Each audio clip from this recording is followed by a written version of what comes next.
बातें करते हम खेतों की और उसके रखवाली की, बाग बगीचा फल फूलों और फसलों की हरियाली की।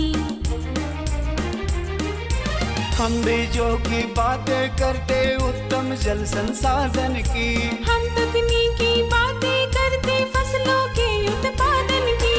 हर किसान का सपना सच हो जीवन सुखद बनाने को, गाँव-गाँव के हर आंगन का प्यारा सा ये दर्शन। कृषि दर्शन, कृषि दर्शन, कृषि दर्शन, कृषि दर्शन, कृषि दर्शन, कृषि दर्शन, कृषि दर्शन, कृषि दर्शन। कार्यक्रम कृषि दर्शन देखने वाले सभी दर्शकों को नमस्कार, जोहार। जी हाँ, हम जानते हैं कि आप हमारी इस कार्यक्रम का बेसब्री से इंतजार करते हैं, क्योंकि आपको भी पता है इस कार्यक्रम के माध्यम से कृषि जगत से जुड़ी तमाम जानकारियाँ हम आप तक पहुँचाते हैं, जिनका आप बखूबी लाभ उठाते हैं। तो चलिए आज के इस अंक में कुछ हम और विस्तार तरीके से आपको कृषि जगत से जुड़ी तमाम जानकारियाँ देंगे, मगर उससे पहले हम आपको दिखा देते हैं कृषि समाचार। नमस्कार, कृषि समाचार में आपका स्वागत है। मैं हूं शशि। आइए देखते हैं आज कृषि समाचार में क्या है खास। किसानों की आय बढ़ाने के लिए गन्ने की 2 नई किस्म विकसित। मत्स्य और पशुपालकों को किसान क्रेडिट कार्ड ऋण योजना का मिलेगा लाभ। मटर की खेती के लिए अनुशंसित प्रभेद में लगाएं DDR 23। अब समाचार विस्तार से। किसानों की आय बढ़ाने के लिए गन्ने की 2 नई किस्म शाही 17,231 और यूपी 14,234 विकसित की गई है। यह किस्म अधिक पैदावार देने के साथ ही रोग प्रतिरोधी भी है, जिससे फसल उत्पादन में लागत कम आती है। राज्य स्तरीय बैंकर समिति और कृषि मंत्रालय द्वारा मत्स्य और पशुपालकों को किसान क्रेडिट कार्ड ऋण योजना के लिए आवेदन आमंत्रित किया गया है। किसानों के आवेदन जमा होने के 15 दिनों के अंदर इसकी स्वीकृति और भुगतान की व्यवस्था की गई है। किसान भाई, यदि आप जैविक खेती कर रहे हैं तो फफूंद को तना फल छेदक के लिए और रस चूसने वाले कीट के लिए नीम तेल का छिड़काव करें। इससे फसलों में लगने वाले कीटों का नियंत्रण होगा और फसल अच्छी होगी। अगर कोई ऑर्गेनिक खेती कर रहे या जैविक खेती कर रहे तो उनके लिए सुझाव रहेगा कि वो बिवेरिया बेसियाना या मेटराइजम एनिसोफ्ली जो माइक्रोबियल पेस्टिसाइड्स है, फफूंद है, इनका तना छेदक या तना और फल छेदक के लिए यूज़ करें, तथा वर्टिसिलियम लिकानी ये रस चूसने वाले कीट के लिए यूज़ करें। नीम ऑयल का भी छिड़काव कर सकते हैं, जिससे हमें इस कीट से हमारी फसल बचाने के लिए फ़ायदा होगा। मटर की खेती से अधिकाधिक उत्पादन लेने के लिए 75 किलोग्राम बीज प्रति हेक्टेयर लगाएं। कतार से कतार की दूरी 30 सेंटीमीटर और बीज से बीज की दूरी 15 सेंटीमीटर रखें। बेहतर उत्पादन के लिए अनुशंसित प्रभेद में DDR 23, पूसा प्रभात, मालवीय मटर 15 लगाएं। मटर की खेती के लिए 2 से 3 बार देसी हल से खेत की अच्छी तरह जुताई करके पाटा चला दें। मटर की खेती मध्यम जमीन में करें, जहां पानी का जमाव नहीं होता है। बुआई से पहले बीज को राइजोबियम कल्चर से उपचारित करें। किसान भाई, खेत की तैयारी और खड़ी फसल में निकाई गुड़ाई करने के लिए कल्टीवेटर नामक कृषि यंत्र का प्रयोग कर सकते हैं। इसकी कार्यक्षमता 1 एकड़ प्रतिदिन है।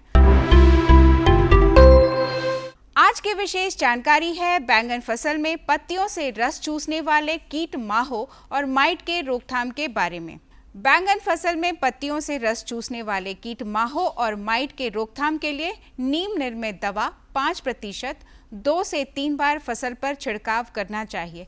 इससे फल छेदक कीट भी नहीं लगते हैं। 2% नीम के तेल का व्यवहार भी फल छेदक कीट के रोकथाम में कारगर है। यदि पत्तियों से रस चूसने वाले कीड़ों का प्रकोप अधिक हो तो इमिडाक्लोप्रिड 17.5 दवा 150 मिलीलीटर प्रति हेक्टेयर की दर से छिड़काव करें। और अब एक नजर राज्य के 5 प्रमुख शहरों के मौसम के मिजाज पर। आज राज्य के 5 प्रमुख नगरों के अधिकतम और न्यूनतम तापमान कुछ इस प्रकार दर्ज किए गए। रांची का अधिकतम तापमान 31 डिग्री सेल्सियस और न्यूनतम 21 डिग्री सेल्सियस। जमशेदपुर का अधिकतम तापमान 33 डिग्री सेल्सियस और न्यूनतम 24 डिग्री सेल्सियस। मेदिनीनगर का अधिकतम तापमान 33 डिग्री सेल्सियस और न्यूनतम 23 डिग्री सेल्सियस। देवघर का अधिकतम तापमान 34 डिग्री सेल्सियस और न्यूनतम 24 डिग्री सेल्सियस। धनबाद का अधिकतम तापमान 35 डिग्री सेल्सियस और न्यूनतम 24 डिग्री सेल्सियस दर्ज किया गया। कृषि समाचार में आज इतना ही। अगले दिन अगले अंक में फिर मुलाकात होगी कुछ ताज़ा तरीन खबरों के साथ। तब तक के लिए दीजिए इजाजत। नमस्कार, जोहार। तो किसान भाइयों, आप देख रहे थे कृषि समाचार, जिसमें आपने कृषि संबंधी ढेर सारी जानकारियां प्राप्त की। मौसम के मिजाज से लेकर मंडी के भाव के बारे में भी आपने जाना। जानकारियां अभी और भी हैं जो हम आप तक पहुंचाएंगे, मगर उससे पहले लेते हैं एक छोटा सा विराम।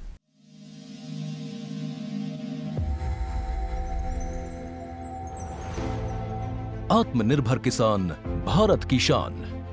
उत्पादन में आत्मनिर्भर होने के साथ साथ फसल की कटाई के उपरांत उपज की हानि को रोकने, ग्रामीण क्षेत्रों में रोजगार सृजन करने और बीज से बाजार तक के विजन को मजबूती देने के उद्देश्य से 1 वर्ष पूर्व माननीय प्रधानमंत्री श्री नरेंद्र मोदी जी ने एक महत्वाकांक्षी केंद्रीय योजना एग्रीकल्चर इंफ्रास्ट्रक्चर फंड की शुरुआत की। इस आधुनिक इंफ्रास्ट्रक्चर से कृषि आधारित उद्योग लगाने में एक बहुत बड़ा बदलाव आएगा और बहुत बड़ी गति आएगी।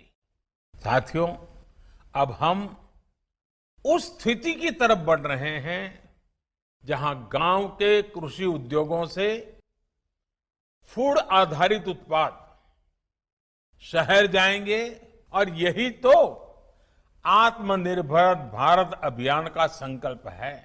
एग्रीकल्चर इंफ्रास्ट्रक्चर फंड से पात्र लाभार्थी गोदामों का निर्माण कर सकते हैं, छटाई या ग्रेडिंग इकाई, पैकिंग हाउस, सप्लाई चेन और कोल्ड चेन जैसी सुविधाएं या फिर प्राथमिक कृषि प्रसंस्करण केंद्र की स्थापना कर सकते हैं। इस योजना के तहत पात्र लाभार्थियों को 2 करोड़ रुपए तक के ऋण पर अधिकतम 7 वर्ष के लिए ब्याज में 3% तक की छूट दी जा रही है। ऋण पुनर्भुगतान के लिए 6 महीने से 2 वर्ष तक मोरेटोरियम की सुविधा भी उपलब्ध है। इस योजना ने अब तक सफलता की कई मिसालें कायम की हैं, जैसे कि मध्य प्रदेश के लाभार्थी श्री विपिन त्रिपाठी ने एग्रीकल्चर वेस्ट से बायोफ्यूल बनाने का इनोवेटिव प्राइमरी प्रोसेसिंग सेंटर लगाया है। लोन मिलने की वजह से हम समय पर सारी मशीनों का प्रोक्योरमेंट और सारा सिविल वर्क टाइम पे करवा पाए, जिससे ये प्रोजेक्ट को लगाना संभव हो पाया। राजस्थान के लाभार्थी श्री यशवर्धन मुंद्रा ने सॉर्टिंग एंड ग्रेडिंग यूनिट लगाकर रोजगार के अवसर पैदा किए हैं। कर्नाटक की महिला उद्यमी श्रीमती ममता वी ने प्राइमरी प्रोसेसिंग सेंटर लगाकर प्रगति की नई राह चुनी है। ಸಣ್ಣ ಪುಟ್ಟ ಉದ್ಯಮಿಗಳನ್ನ ಮತ್ತಷ್ಟು ಅಗ್ರಿಕಲ್ಚರಲ್ಲಿ ಹೆಚ್ಚು ನಾವು ಇನ್ನಷ್ಟು ಸಾಧನೆ ಮಾಡಲಿಕ್ಕೆ ಕಾರಣಕಾರಕವಾದಂತ ಈ ಅಗ್ರಿಕಲ್ಚರಲ್ ಇನ್ಫ್ರಾಸ್ಟ್ರಕ್ಚರ್ ಫಂಡ್ ಇಂದ ನಮ್ಮ ಇನ್ನಷ್ಟು ಯೋಜನೆಗಳು ಆಯೋಜನೆಗಳು ಉತ್ತಮಗೊಂಡಿದೆ। राजस्थान के लाभार्थी श्री दिनेश भट्टर ने जीरे की प्रोसेसिंग यूनिट लगाकर आसपास के ग्रामीणों को आत्मनिर्भरता प्रदान की है। महाराष्ट्र के लाभार्थी श्री अनूप कुमार मोहता ने वेयर हाउस बनाकर अन्न भंडारण को सुनिश्चित किया है। आज देश के कोने कोने से किसान, कृषि उद्यमी, किसान उत्पादक संघ, प्राथमिक कृषि सहकारी समितियां, स्वयं सहायता समूह और कृषि उपज मंडियां इस योजना का लाभ उठा रहे हैं।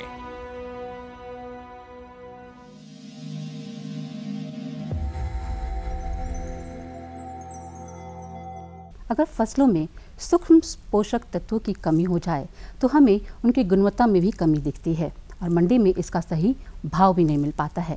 इसके क्या कारण हैं, इसके क्या लक्षण हैं और इसका निदान हम किस प्रकार से कर सकते हैं, ये तमाम जानकारियाँ हम आपको देंगे विस्तार तरीके से।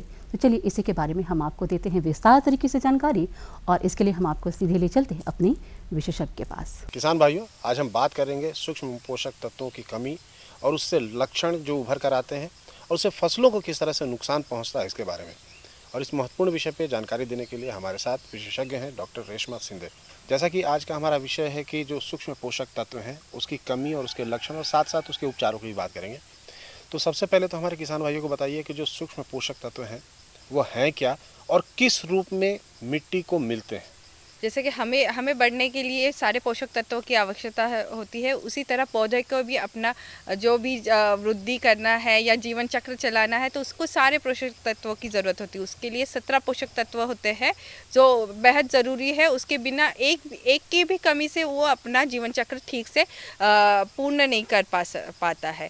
तो जैसा कि होता है कि मुख्य पोषक तत्व और सूक्ष्म, मुख्य जो है कि वो हमें ज़्यादा क्वांटिटी में लगता है, मतलब उसको जो है डालने का प्रमाण या पौधा जो लेता है वो ज़्यादा प्रमाण में लेता है। बट सूक्ष्म पोषक तत्व होते हैं वो जो है वो बहुत कम मात्रा में लगते हैं पर वो बेहद ज़रूरी होते हैं।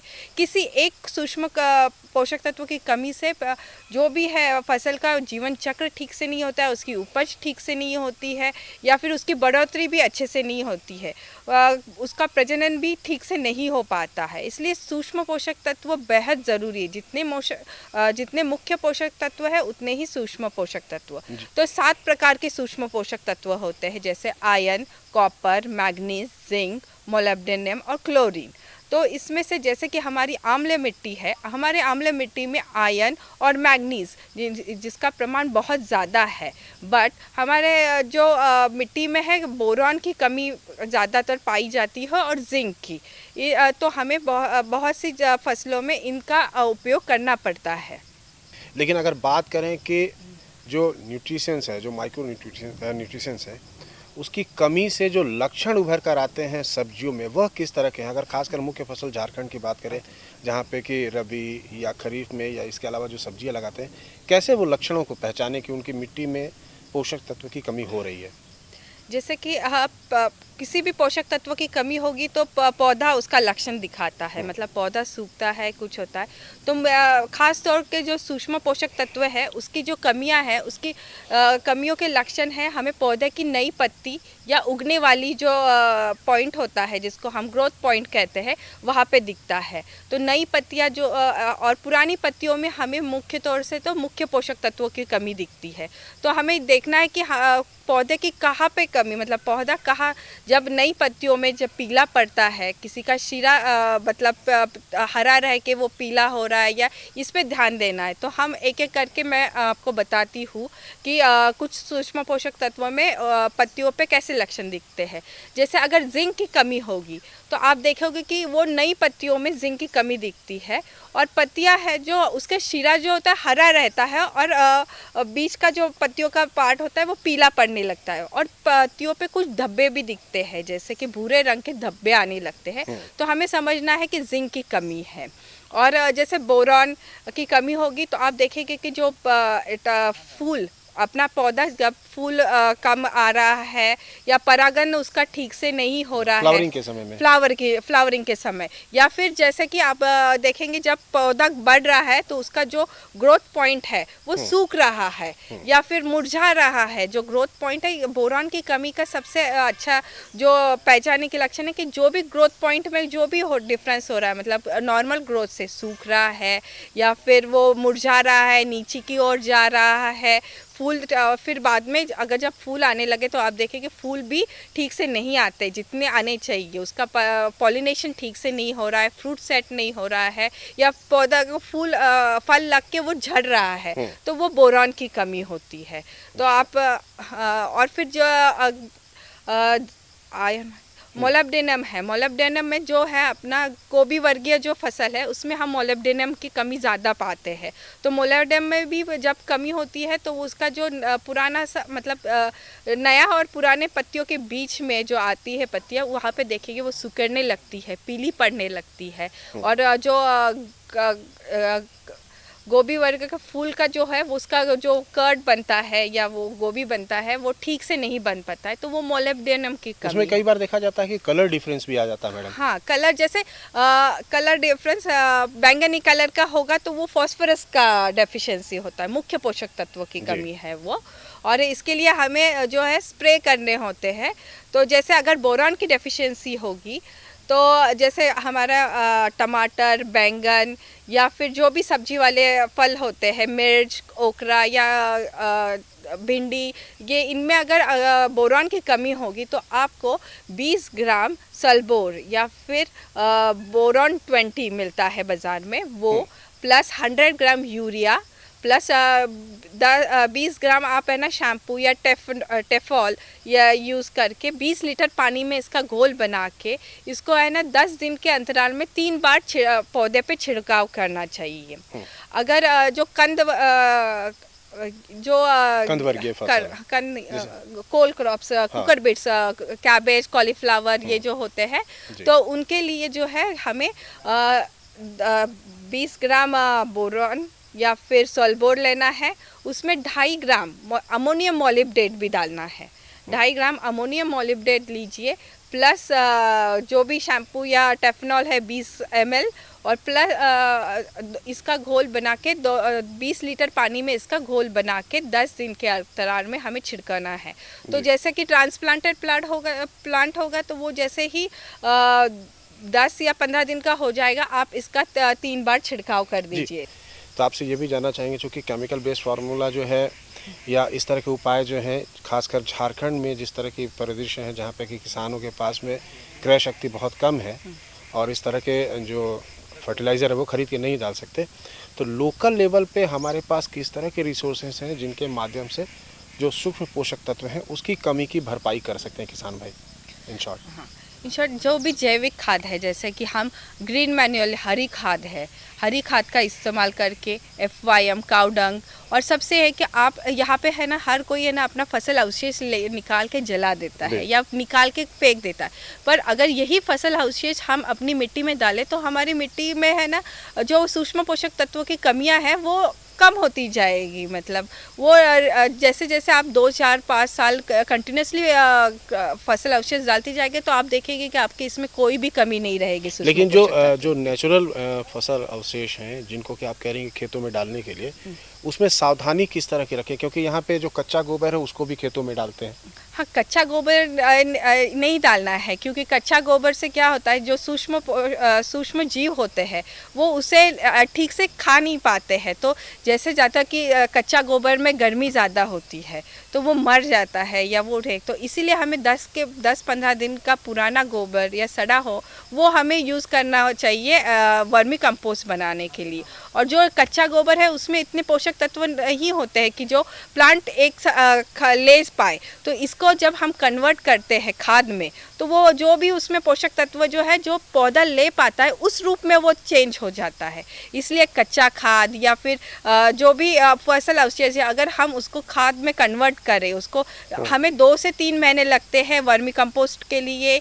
अगर FYM करेंगे तो आपको 4-5 महीने लगेंगे, कंपोस्ट करेंगे भी तो 4-5 महीने लगेगा, पर जो उसमें जो पोषक तत्व है वो कच्चा इसमें से ज़्यादा होता है और वो पौधा उसे सीधी तरह अपने ले पाता है, खा पाता है या बढ़ता है, और इससे जो फसल का जो वृद्धि है वो अच्छे से बढ़ जाती है। इसीलिए हमें वर्मी कंपोस्ट या ये सब कुछ के माध्यम से हमें सूक्ष्म पोषक तत्व ज़्यादा मिल पाते हैं कंपेयर टू केमिकल फर्टिलाइजर। से जानना चाहेंगे किसान भाइयों को क्या सुझाव देंगे, खासकर झारखंड के किसान भाइयों को, कि वो कैसे अपनी मिट्टी के जो पोषक तत्व हैं उसको मेंटेन रखें और कितना ज़रूरी है उनके लिए? देखिए, हमारी मिट्टी जो है अम्लीय मिट्टी है, ऑलरेडी उसकी उपज क्षमता कम है, तो हमें अपनी मिट्टी का बहुत ध्यान रखना चाहिए। जैसे हम अपना ध्यान रखते हैं, ठीक से बैलेंस डाइट खाते हैं, हम रोटी सब्जी और चावल सब लेते हैं क्योंकि हमें स्वस्थ रहना है, वैसे मिट्टी को भी स्वस्थ रहना है, तो हमें उसे भी बैलेंस डाइट देना है, मतलब इंटीग्रेटेड न्यूट्रिएंट मैनेजमेंट देना है। जैसे रासायनिक खाद दे रहे हैं वैसे ही जैविक, जीवाणु खाद, हरी खाद, इन सब का एकत्रित सम्मिलित जो अगर उपयोग करेंगे तो मिट्टी का स्वास्थ्य बना रहेगा, उपज बनी रहेगी और हमारी मिट्टी ज़्यादा अनाज ज़्यादा पैदा करके देगी। इसलिए हम किसान भाई भी खुश रहेंगे और ये जो हम एकत्रित यूज़ करेंगे जो भी खादों का सभी, तो जो कीड़ और डिजीज़ लगने का जो प्रमाण होता है वो भी कम हो जाता है। मैडम ने कहा हमें अपनी धरती को वापस देना भी है जो पोषक तत्व के रूप में है, उसके स्वास्थ्य की भी ध्यान रखनी है। मैडम, आप हमारे कार्यक्रम में आए, हमारे किसान भाइयों से जुड़ी इतनी अच्छी और महत्वपूर्ण जानकारी दी, इसके लिए आपका बहुत बहुत धन्यवाद। और किसान भाइयों, आपका भी हमारे साथ जुड़े रहने के लिए बहुत बहुत धन्यवाद। वैसे झारखंड के किसान फसल के साथ साथ पशुपालन का व्यवसाय भी बड़े पैमाने पर करते हैं। अगर पशुओं में रोग लग जाए और इसके क्या कारण हैं, इसके क्या लक्षण हैं, अगर हमें पता चले तो हमारे पशुओं को कम नुकसान हो सकता है और हम इसका भरपूर लाभ भी उठा सकते हैं। तो चलिए आज के इस अंक में कुछ इसी विषयों पर करेंगे चर्चा और आपको देंगे और विस्तार तरीके से जानकारी। और इसी के लिए चलिए हम आपको सीधे जोड़ देते हैं अपने विशेषज्ञ से। किसान भाइयों, आज हम बात करेंगे पशुपालन एवं पशु चिकित्सा के बारे में, और इस विषय पर जानकारी देने के लिए आज हमारे साथ हैं डॉक्टर विनोद कुमार। डॉक्टर साहब, जैसा कि आज का हमने विषय लिया है पशुपालन एवं पशु चिकित्सा, तो सबसे पहले आप हमारे किसान भाइयों को बताएं कि पशुपालन करना हो तो किन किन बातों का वो विशेष ध्यान रखेंगे। किसान भाइयों, पशुपालन अगर करना हो तो आप ध्यान दीजिएगा कि मौसम आधारित आप वैक्सीनेशन टीकाकरण वगैरह टाइम से करें, और अच्छा होगा कि आप उस समय उसका निदान करने के लिए सबसे पहले आप अपना घर को ही देखेंगे। घर में साफ़ सफाई बढ़िया रहेगा तो आपके यहाँ जानवर कम बीमार पड़ेगी। जैसे बरसात के दिनों में सूखा रखना थोड़ा प्रॉब्लम होता है, उस चीज़ को आपको गौर करना है कि हमको प्रॉब्लम ना हो, घर सूखा ही रहे तो आपके यहाँ बीमारी कम आएगी। जैसे कि आप समय के अनुकूल आप टीकाकरण कराएंगे तो आपके यहाँ कोई भी जानवर का बीमारी नहीं आएगी। और उपचार करने की बात होती है तो आप टीकाकरण करा लेंगे तो बीमार कम आएगी, तो उपचार भी कम करना पड़ेगा। समय समय पर आपको टीकाकरण कराना है, और डिवार्मिंग का आपको इंजेक्शन या टैबलेट देते रहना पड़ेगा 6-6 मंथ में। इससे क्या होगा कि उसके पेट में कोई भी बार्म वगैरह नहीं बनेगा, तो जिससे आपका कोई भी पशु बीमार नहीं पड़ेगा। डॉक्टर साहब, यहाँ हम आपसे जानना चाहेंगे कि जो किसान भाई शुरुआती दौर में पशुपालन करना चाहते हैं उसके लिए क्या आप सुझाव देंगे, कैसे बताएंगे कि वो पशुपालन करके लाभ ले पाएंगे? सबसे पहले आप एक काम करेंगे, जब शुरू में आप उतर रहे हैं इस फील्ड में किसी भी, जैसे बकरी पालन हो, मुर्गी पालन हो, सुअर पालन हो, तो बहुत लार्ज मात्रा में आपको करने की आवश्यकता नहीं है। पहले आप छोटा से स्टार्ट करेंगे। जैसे मान ली बकरी पालन 10 एक का आप रख करके कर सकते हैं, 10 फीमेल 1 मेल आप रख के कर सकते हैं। आप उसको कम से कम 1 साल तक वेट कीजिए कि इसमें कौन कौन सा बीमारी आती है, क्या क्या इसका निराकरण हम कर सकते हैं, तब आप उसको बढ़िए, है ना। नहीं तो अचानक आप एक बार में लाएंगे तो ये सब बीमारी जो है छुआछूत बीमारी होती है, PPR है, फिर उसके बाद HS है, BQ है, इस सब बीमारी से अगर आ जाते हैं आपके अंदर में किसी भी बकरी में, तो एक में हुआ तो रात भर में पूरा फैल जाता है। गोट पॉक्स वगैरह में भी इस तरह का प्रॉब्लम आता है। अगर गोट पॉक्स एक को पकड़ा रात भर उसी घर में अगर छोड़ दिए तो पूरे को पकड़ लेता है। इस सबसे आपको निराकरण करना है। जैसे मुर्गी पालन करना है तो आप 100 से स्टार्ट कीजिए पहले, उसके बाद 1 साल तक वेट एंड वॉच कीजिए। 1 साल नहीं, 1 महीना तक वेट एंड वॉच कीजिए, तब आपके लिए वो ठीक रहेगा कि आपको कोई तरह का उसमें बीमारी आता है तो उसका निराकरण के लिए आप डॉक्टर से सलाह ले सकते हैं, हम लोग से सलाह ले सकते हैं। उसके बाद उसमें आप अच्छा से कर सकते हैं।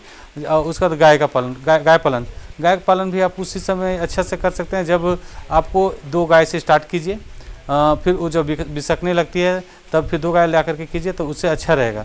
और अगर आप चाहिए कि एक ही बार में हम 4 गाय या 5 गाय से स्टार्ट करेंगे तो आपके साथ प्रॉब्लम क्रिएट हो सकता है, कोई बीमारी आ जाएगी तो आपको समझ में नहीं आएगा, और आप कोई का सहारा लेंगे, डॉक्टर नहीं मिलेगा तो आपके साथ बहुत प्रॉब्लम होगा और पैसा भी चला जाएगा। जितना कमाएंगे नहीं उतना आप कर्ज में डूब जाएंगे। डॉक्टर साहब, जो हमारे किसान भाई पशुपालन कर रहे हैं उनमें क्या प्रमुख बीमारियां आती है या कैसे वो सावधानियां बरतें ताकि उनके पशुओं को कम से कम बीमारी या रोग हो सके? सबसे पहले आपको सावधानी ये रखना है कि कोई भी जानवर है, जैसे गाय, बैल, भैंस, बकरी कुछ भी पालते हैं तो आपको समय से टीकाकरण कर लेना है। अगर समय से टीकाकरण नहीं करेंगे तो आपको प्रॉब्लम वहाँ पर आएगा। पहला प्रॉब्लम क्या आएगा कि आप अब पहले तो सीज़न देख के आता था, शादी के समय, बरसात के समय या फिर ठंडा के समय, सब अलग अलग मौसम में अलग अलग आता था। पर अब उस तरह से नहीं हो गया। अब ऐसा मौसम चेंज हुआ है जिसकी वजह से अब कभी भी कोई भी बीमारी इसमें आ जाती है। और इसका निराकरण के लिए मात्र एक ही उपाय है कि समय से टीकाकरण करें। जैसे बरसात के समय FMD कंबाइंड टीकाकरण करेंगे तो उससे अच्छा रहेगा। वो उसमें 3 तरह का बीमारी आपको बचा लेता है। पहला लंगड़ी बीमारी, गलफुली बीमारी और खुरा चपका, ये आपको कवर हो जाता है। और जैसे स्वाइन फीवर भी आपको ज़्यादातर बरसात में ही आता है। ये भी आपको उसका पेट में बार अधिक हो जाने से क्या होता है कि वो खाना वाना नहीं खाएगी, उसके शरीर में टेम्परेचर बढ़ जाएगा और दिनों दिन वो कमज़ोर होते चली जाएगी। और एक को पकड़ा तो पूरे को पकड़ लेगा, जितने उस घर में है उसको। तो उसके लिए स्वाइन फीवर का वैक्सीन आता है, उसको भी आप ठंडा बरसात स्टार्ट होने से पहले आप उसको दे देंगे। डॉक्टर साहब, यहाँ हम आपसे जानना चाहें कि स्वास्थ्य चिकित्सा पर क्या ध्यान देना चाहिए। जो हमारे पशुपालक भाई है वो क्या सावधानियाँ बरतेंगे या क्या ध्यान देंगे कि उनके पशु स्वस्थ रह सके।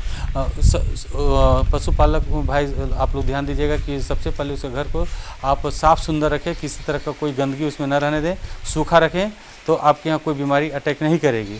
और टाइम टू टाइम 6 महीना पे आप उसका डिवार्मिंग का आप इंजेक्शन दिलाएं या टेबलेट खिलाते रहें, तो उससे आपका किसी भी जानवर में किसी तरह का कोई भी बीमारी अटैक नहीं करेगा।